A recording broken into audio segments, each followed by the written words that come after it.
Welcome, artists, producers, and music lovers. This is your boy, Regis Strings, and your boy, Iceman, back at you with another video. Today, we're going to talk about the bare minimums that you need to build your home recording studio. What a time to be alive today in 2019, where you don't need big fancy equipment like in the bigger studios to get a quality sound. We're going to show you how to do that today. Anybody that has been doing this for a long time, that it would tell you. There's a whole bunch of different ways you can do this. I mean, so many ways you can set it up, large, small, whatever. You know me, I was old school once upon a time, cassette, real, bouncing back and forth, 4-track recording, real. I mean, it was cool at this time. Yeah. But today, it's a lot. Space, you don't need all this room, you just need the right products. We're going to help you out with that and save you some money on the way. First off, we want to talk about your computer. This is the brain of your recording studio. You need to get a good computer. I'm going to keep it a buck with you. You're going to need a computer. Like, people be like, oh, whatever computer you got is going to be good enough and all of this. No, it's not going to be good enough. I'm personally living proof of that. Yeah. Because just because you think you got it because of me, I got a good processor. Yeah. Not enough RAM, so you got to go back in there and doctor it up. You need all of that. You need a pretty good processor. You need to beef it up. Yeah, you need to beef it up. You're going to have to go and get you a computer. And that's just what it is. You can't have this computer. Yeah, you might be able to run. I'm saying start now. You can get the cheap, but once you start getting into it and start building it up, yeah, but then okay, so then you gonna have to go get another. Yeah, you gonna have to go and get another one anyway. So it's like, why not even just nip that in the butt and spend a couple of extra $100 and get you a computer? Especially if making music is what you plan to do. So listen close. 3 things you need to worry about when buying a computer for musical production: RAM, memory, and your processor. For RAM, I recommend no less than 8 gigs of RAM. Preferably 16 gigs of RAM will get you in the door.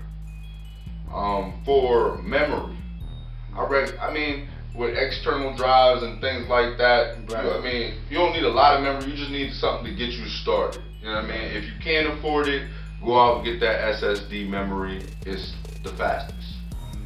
But 250 gigs, that'll get you started. Also, the next thing, we're gonna talk about your processor.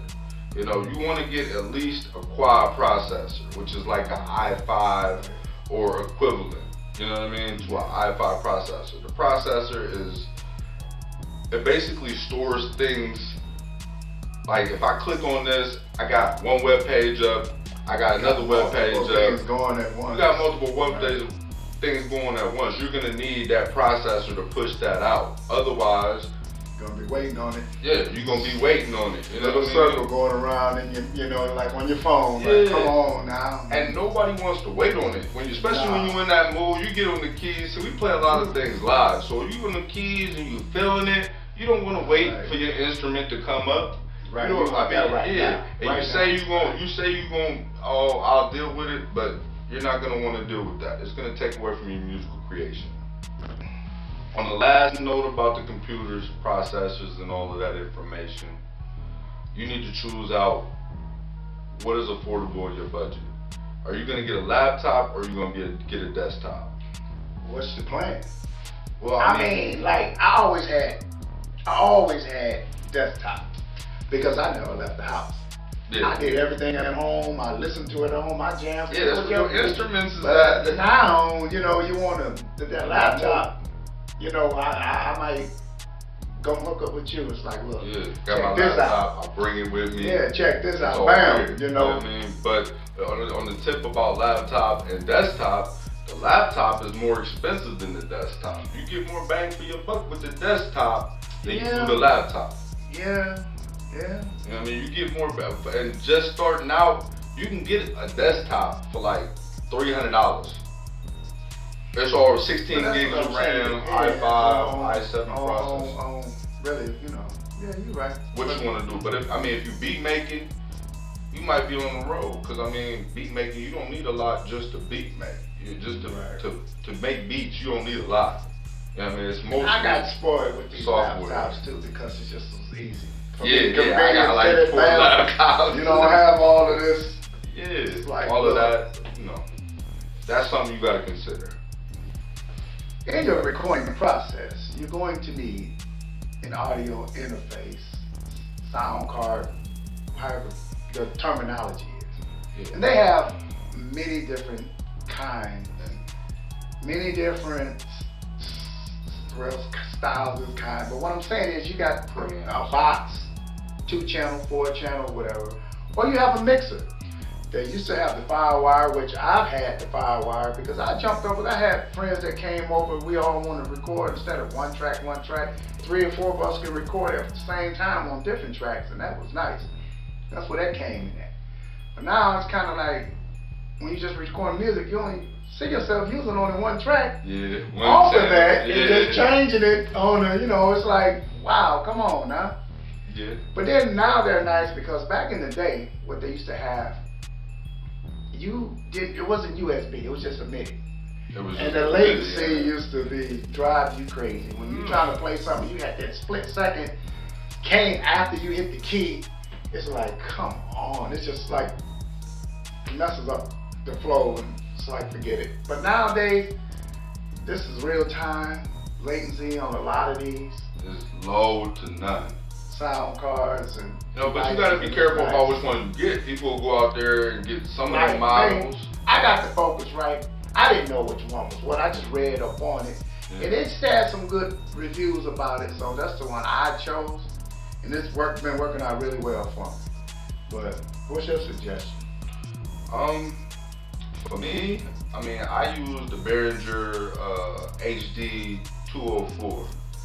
And I like that. I like it. I thought about getting the Focusrite, but the Behringer it talked to me a little bit more. You know what I mean? I picked it up used and it was what, $40, $50, you know what I mean? And I was like, okay, well this has got the same preamps and the same, it's 196K. I was like, yeah, that go. But also the Presonus Audio Box 96. That's a good one too. So all of them is equivalent. The Focusrite, the Behringer, and the Presonus, all of those is equivalent. When you start now, get the one that you can afford. Don't get what you can spending $300, $400 because it was red or it looked nice or because they have all these channels. This one costs more than that one. It's got to be a better one. No, it's not necessarily. If you're not going out there and you're getting no Apollo, then you know what I mean. Right. Stick with one of these. You can get the job done. Trust me. You know what I'm saying? My recommendations for DAW is Studio One and Fruity Loops. Those two are the most user-friendly DAWs that I've come across, and I've worked with probably 6 different DAWs. Those are the most user-friendly that you can get the job done on. I've never used Fruity Loops. I used it because coming up the Fruity Loops was it. Right. Fruity Loops was it. Like if you couldn't, that was the most affordable one, easy to learn. I just never used it. When I got a hold of Cubase, I just thought it worked for me, and I got a lot done off of it. My homie in high school, Jay Nils, he had the Fruity Loops, and that's the first time I ever seen it. And I was like, oh my God, this is like, you know what I mean? And then I ventured from there and tried a little bit of everything. Everybody, all of them got their ups and downs, all of them got their upsides, but for me, trying different DAWs, Fruity Loops and Studio One. Yeah, Studio One is, like I said, you introduced it to me. Yeah. I'm still learning it, but what I've learned so far is like, wow. Yeah, you can do a lot. You can do a lot. You can do everything. I think. And it does a lot for you. It's very, arrangement. Yeah. Even help you play better. Yeah. It'll help you play better. It'll help your playing. Like quantize easy. Like all of that easy. You know what I mean? Yeah. I recommend this also from a fact that there's a lot of support out for those too. You know what I mean? Fruity Loops, there is a lot of support. Shout out Busy Works Beats. You know what I mean? Teach you everything you need to know about Fruity Loops. Studio One, you know what I mean? Support for them. MG the Future, you know, Craftmaster Productions. Look them up, man. Real talk, they got some good videos, you know what I mean? I learned a couple of things from MG and Craftmaster Production, because we work in Studio One, you feel what I'm saying? So here's my support system. Yeah, SOS. Yeah, man. Yeah, I got you. I mean, I be on the phone 1 o'clock in the morning. I'm sitting here trying to. Man, I ain't trying to waste that music. I ain't trying to waste that music. When you get that feeling and you get going, you feel what I'm saying? I want to make sure you're able to put it on wax so we can do something. So this is what I'm trying to tell you. If you got somebody near you that's pretty good or using, that's another thing you might want to consider. To try to get a software that somebody else know how to run well. Yeah, that's your. And I tell you, yeah, where they can get you, because if you never done it or you new to the game, you're gonna need it. Yeah, you're gonna need some help, some support. Yeah. They ain't hard to learn. I mean, but it's still nice to know you have somewhere to go. Because if I didn't have you to call, I'll be digging back out that old Cubase, trying to go back there. Cubase ain't bad. What I know, but I'm trying to always, advance. Yeah, stay with the current joints. Technology that's going on right now. That's Studio One just stepped up when they went to 3.5. Studio One, they went to Studio One 3.5, and I was like, what am I doing? I need to get on this.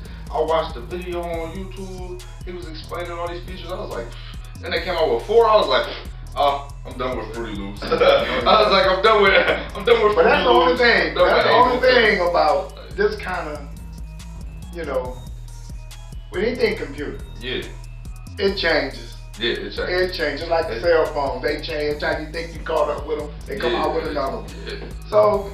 But a couple of these DAW companies, they're a little stagnant in their ways. Like, it's like, man, sometimes you get one that's good enough, but you don't have to keep up with.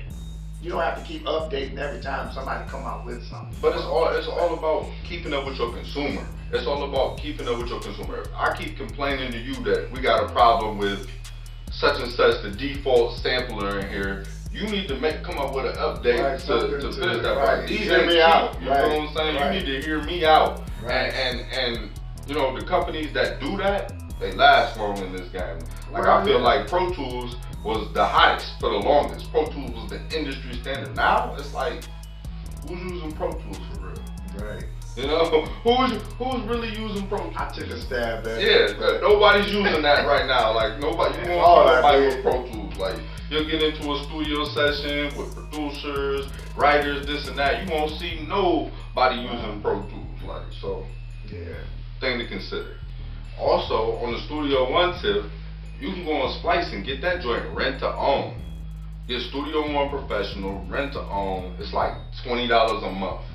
So you can pay monthly. And you know what I mean? If you don't have the $300, $400, $200 to shell out for a DAW, you can get it month to month. Plus, that'll give you the idea of what if you... Yeah. If you can't figure it out, or it's not for you, you didn't have a whole lot of money invested. Yeah, and not even that. Like, you can demo a lot of these though. If I could get back the money that I paid for some things that I didn't really figure out, it's like, man. Another way you can get it on the Studio One tip, again, you know what I mean? I use Studio One. When you get the PreSonus Audio Box 96, when you get the Audio Box, it comes with a copy of Studio One Artist. Studio One Artist is like it's a stripped down version of Studio One, but it's not a stripped down version of Studio One. Pretty much, it don't come with like. But it'll get you going. Yeah. Oh, it'll definitely get you going. The thing about it is, you gotta buy the booster pack with it, which is an extra $100. So if let's just say you spend $100 on the audio box, it's about $100. You can get it used, but I mean, if you want the Studio One Artist, you gotta get that joint new. You get the audio box, that's $100. You get the Studio One Artist with it, and then you get the booster pack. All that's $200. That's your DAW, that's your audio interface. So right, so that's $200. Right. You know what I mean? So that's a way that you can get it. You know what I mean? For $200 you got all that out the door. Or you can go the Fruity Loops way. Fruity Loops producer is $200. So I mean, Fruity Loops producer is like $200. So you can go get a Focusrite or any of the other audio interfaces that we recommend for like used for like $50-$60. And then I think I paid $199 for this one. Yeah, something like that. So I mean, it depends. Yeah, man, it all depends on what you get, or how many channels you need. But I could get one for $60. Though. Yeah, you can get one of them joints for like $60, and then $200 go get Fruity Loops producer. You know what I mean? So that's $260. You basically got everything you need almost. You know what I mean? And also, they have the packages where you can get the laptop, the computer, I'm just saying. Yeah, but all the packages is like they so dumbed down. The mic ain't no good. Well, I'm just saying. No But good. sometimes, I know what you're saying. But sometimes, yeah, I mean, if you want to get it all one bag, but they got. Yeah, they got it. I wouldn't get it. Yeah. But it's just another option. It's throwing it out there. Like, ultimately, it's your choice, man. Like I said, we're here just for some people recommendations. don't like shopping around. Just give me all of it together and let me go do this. Yeah. But a buck with you, that mic trash. Them headphones trash. You get them on. You be seeing them mics and them mics and them headphones that come with the packages online for like $20. Like, that's because they trash. It's your boy Strings signing off. Ice, peace.